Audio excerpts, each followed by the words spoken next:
Privy to this crime, Congressman Lindbergh stepped up and said in 1921, "Under the Federal Reserve Act, panics are scientifically created.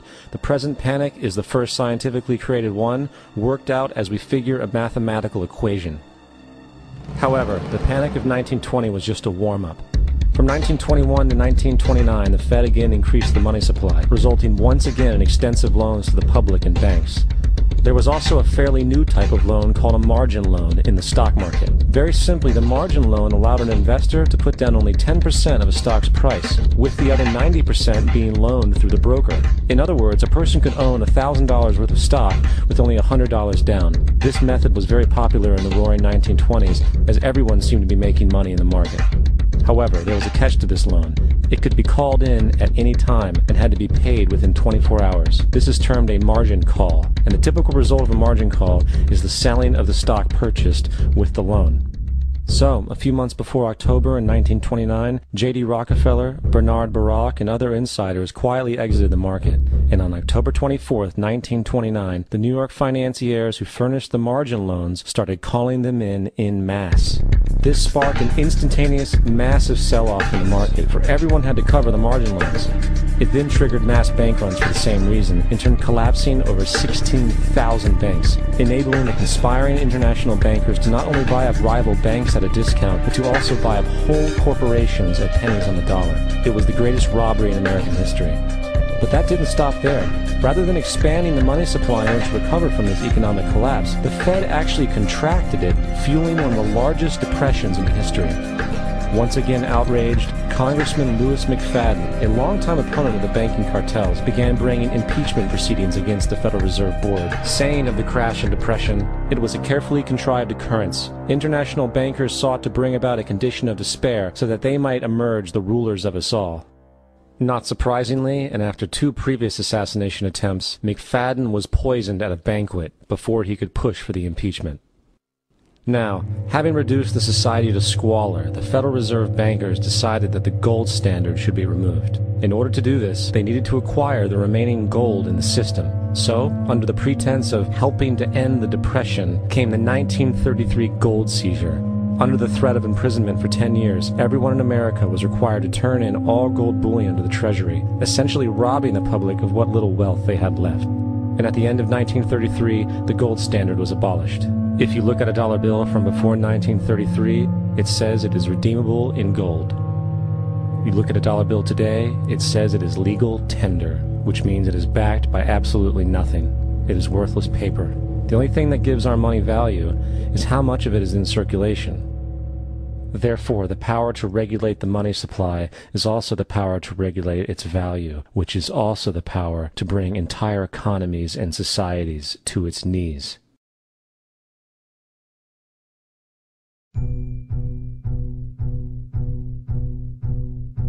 It's important to clearly understand, the Federal Reserve is a private corporation. It is about as Federal Express. It makes its own policies and is under virtually no regulation by the U.S. government. It is a private bank that loans all the currency at interest to the government, completely consistent with the fraudulent central banking model that the country sought to escape from when it declared independence in the American Revolutionary War. Now, going back to 1913, the Federal Reserve Act was not the only unconstitutional bill pushed through Congress. They also pushed the federal income tax. It's worthwhile to point out that the American public's ignorance towards the federal income tax is a testament to how dumbed down and oblivious the American population really is.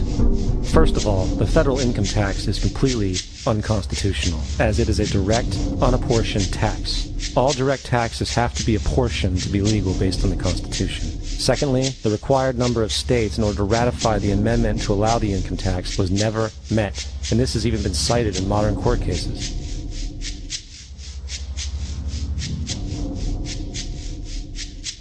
Third, at the present day, roughly 35% of the average worker's income is taken from them via this tax. That means you work 4 months out of the year to fulfill this tax obligation.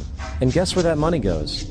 It goes to pay the interest on the currency being produced by the fraudulent Federal Reserve Bank, a system that does not have to exist at all. Not 1 cent of this tax goes towards any governmental program whatsoever. Not 1 cent. The money you make working 4 months out of the year goes almost literally into the pockets of the international bankers who own the private Federal Reserve Bank. And fourth, even with the fraudulent government claim as to the legality of the income tax, there is literally no statute, no law in existence that requires you to pay this tax. Period.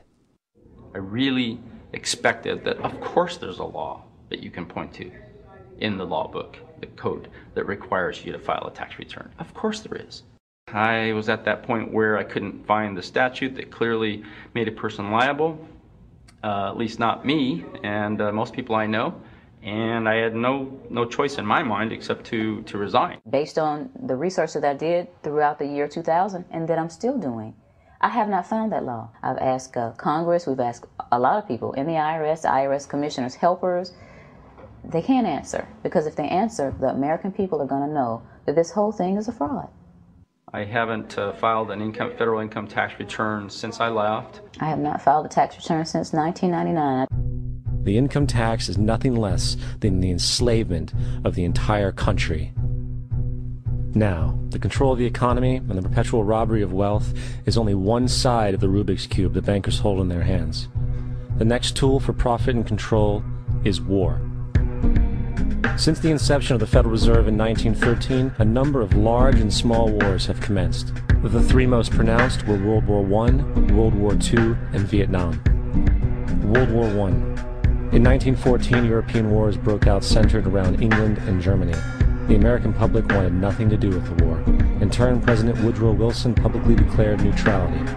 However, under the surface, the U.S. administration was looking for any excuse it could find to enter it. Woodrow Wilson's top advisor and mentor was Colonel Edward House, a man with intimate connections with the international bankers who wanted to end the war. In a noted observation by Secretary of State William Jennings, the large banking interests were deeply interested in the World War because of the wide opportunities for large profits.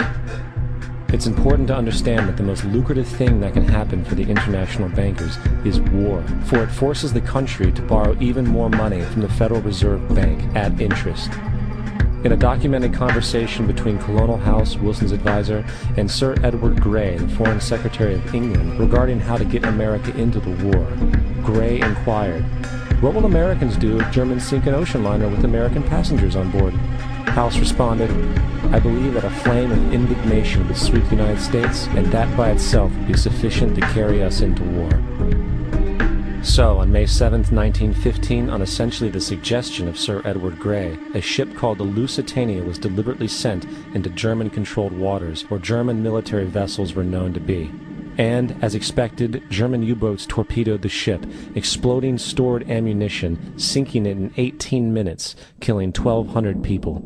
To further understand the deliberate nature of this setup, the German embassy actually put advertisements in the New York Times telling people that if they boarded the Lusitania, they did so at their own risk, as such a ship sailing from America to England through the war zone would be liable to destruction. In turn, and as anticipated, the sinking of the Lusitania caused a wave of anger among the American population, and America entered the war a short time after. The First World War caused 323,000 American deaths. J.D. Rockefeller made $200 million off of it.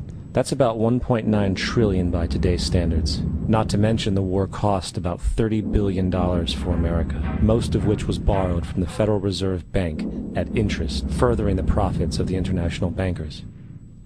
World War II. On December 7, 1941, Japan attacked the American fleet at Pearl Harbor, triggering our entry into that war. President Franklin D. Roosevelt declared the attack was a day that will live in infamy. A day of infamy indeed, but not because of the alleged surprise attack on Pearl Harbor. After 60 years of surfacing information, it is clear that not only was the attack on Pearl Harbor known weeks in advance, it was outright wanted and provoked.